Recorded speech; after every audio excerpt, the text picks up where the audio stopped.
All right. Welcome to another exclusive interview. We are here at the VIP lounge at Entebbe International Airport, the commercial wing, where we are interacting with some of the delegates coming in for both the Non-Aligned Movement Summit, the 19th to be in particular, and then the G77 plus China Summit. Now, a number of questions arising, both social, economic, political. We're also looking at climate change, a number of other issues. But to be specific, let's dive it into the G77 objectives, which is one, to try and eradicate poverty from developing countries. I'm joined by Mr. Pedro Cuesta, the chairman of the G77 plus China. And I would love to hear from him first and foremost, his experience coming into the country, how it has been and how he has been ushered in Uganda so far. Well, thank you very much. It's very exciting to be in Uganda. We had received a very warm welcome by your people down there, all the facility, and we recognize all the work you have put in organizing and preparing for these two summits. Together, it's, as has been said, it's a big challenge, but you have worked tirelessly for having very successful. So we are very excited to be here, and we're very much looking forward for the success of both of them. So poverty seems to be one of the lingering challenges we're trying to address with the G77 summit. And I had talked with another delegate who shared with me that, changing the financial infrastructure of most of the countries developing should be an objective that we should prioritize. What are your thoughts on an opinion like that? Well, certainly the current international financial architecture, first of all, does not reflect the realities of today. It was a structure that came up after the Second World War, and it was at a time when most of the African countries, for example, were not independent yet. So really, just for the composition does not reflect. Technically, does not respond to the priorities and needs of developing countries. So we really need to, and that's why the importance of the Third South Summit, because the objective of this gathering is precisely to how to enhance and increase South-South cooperation among countries of the South of themselves as a way to fight the imbalances that exist in the international order in general, particularly in the international economic order.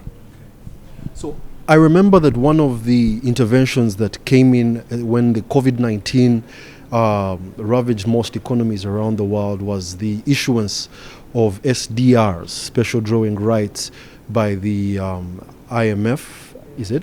So I just want to understand the fact that you say there's economic imbalance to that. Is this, do you think this is still a valid approach to addressing economic, development, the special drawing rights, the SDRs? We have been talking about expanding the special drawing rights to developing countries, particularly to those more indebted or under debt distress. There are around 50 developing countries already under debt distress, but that is a partial thing. It's part of the process, but it's not the whole thing. What we need is to have an overall reform of the issue, including in the decision-making process. So that's why we refer to as a very comprehensive process. But of course, expanding special drawing rights to countries, because what happened today is that most of the drawing rights are in the hands of developed countries, who are the one who need it less, because they have the ability, they have the financial capability, they have the economic capability, and they have everything. Okay. And then coming together as African countries, for example, African countries are coming together with the All Trade Agreement, where we where we eliminate, say, trade barriers within each other. Economic integration, to what extent do you think this answers some of the challenges we are looking at? Economic integration. I think South-South cooperation is a complementary to North-South cooperation. But of course, there are so many things that we can do together without waiting for the others to come and assisting us.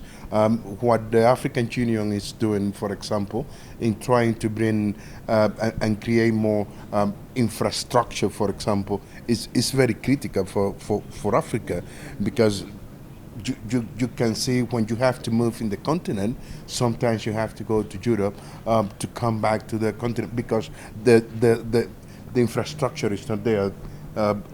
Aviation or maritime infrastructure or land transport, for example, and that is critical, and the African Union is working tirelessly on that. The same happened if you go to Latin America and the Caribbean. The Association of Caribbean States is trying to do that. The community of Latin American states, Caribbean and Latin American states, is also trying to promote that, because there are a lot of things that we can do together as developing countries. Cuba, for example, we developed 3 COVID-19 vaccines. We were among the very few developing countries who developed that. Only China, India, and Cuba were able to develop those. The rest of us, we had to go to transnational corporations to buy from Pfizer, to buy from Moderna. If we come together among all of us, and we have the scientific capability. China have the financial potential. India have the technical. Then we can come together, and we can produce what we need for ourselves. Because at the end of the day, for example, neither Moderna, neither Pfizer correspond to the needs of us. Because for you to keep them, you have to keep them minus 32 degrees. So you don't have the technology, so you have to buy first, and then you have to get the technology to keep them. Ours is normal temperature because it's according to our needs.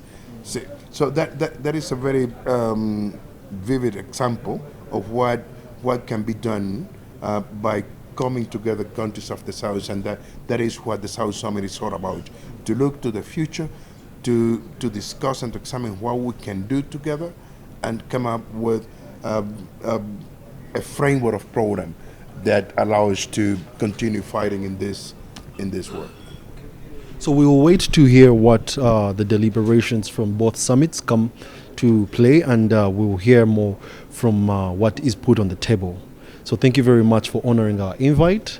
Ladies and gentlemen, that was His Excellency Pedroso Cuesta, the chairman of the G77 summit.